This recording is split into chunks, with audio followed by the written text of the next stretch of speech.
This recording will go over ARBs, direct renin inhibitors, and calcium channel blockers. So ARBs, also known as angiotensin II receptor blockers, are similar to ACE inhibitors in that they prevent the release of aldosterone, a sodium-retaining hormone.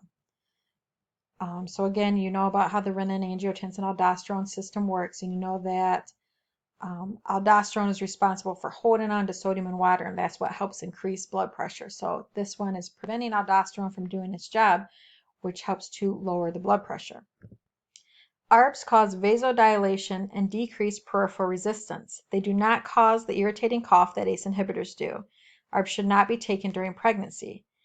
ARBs can be recognized by their ending sartan, S-A-R-T-A-N, and your prototype ARB is valsartan.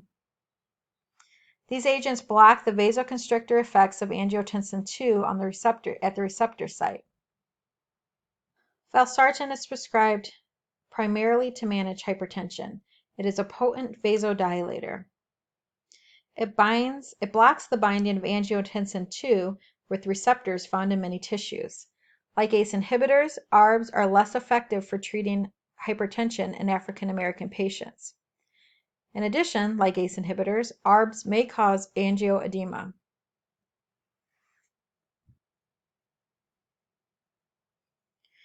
In addition to the side effects that are listed there, we want to watch kidney and liver function. So we're going to be monitoring those labs to make sure that they're not adversely affected by the medication.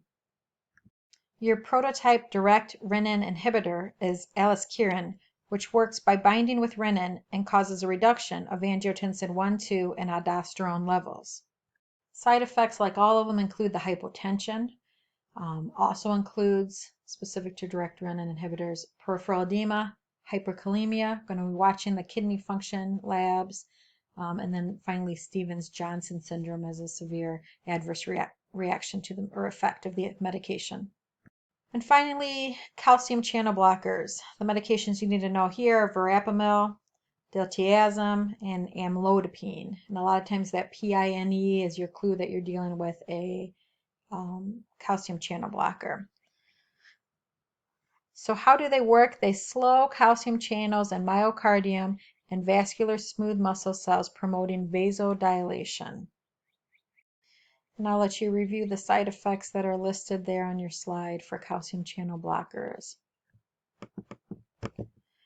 Finally, we're at the practice questions. Go ahead and pause the video, read the questions, think of your answer, and then resume the video to see if you are correct. The correct answer is D as in dog. The 142 systolic, if you go back to your charts for hypertension, is greater than 140, ranking it as a stage 2 hypertensive reading. For question 2, the correct answer is A, valsartan. And again, those ARBs or angiotensin II receptor blockers, a lot of times you'll recognize them based on the S-A-R-T-A-N, sartan ending. So looking at the rest of these, what's up here? When you see amlodipine, what do you think of? A lot of calcium channel blockers end in that PINE. Captopril, lisinopril is your prototype you needed to know, but that PRIL is a clue you're dealing with an ACE inhibitor. And finally, metoprolol, LOL, you know you're dealing with a beta blocker. For question 3, the correct answer is D as in dog.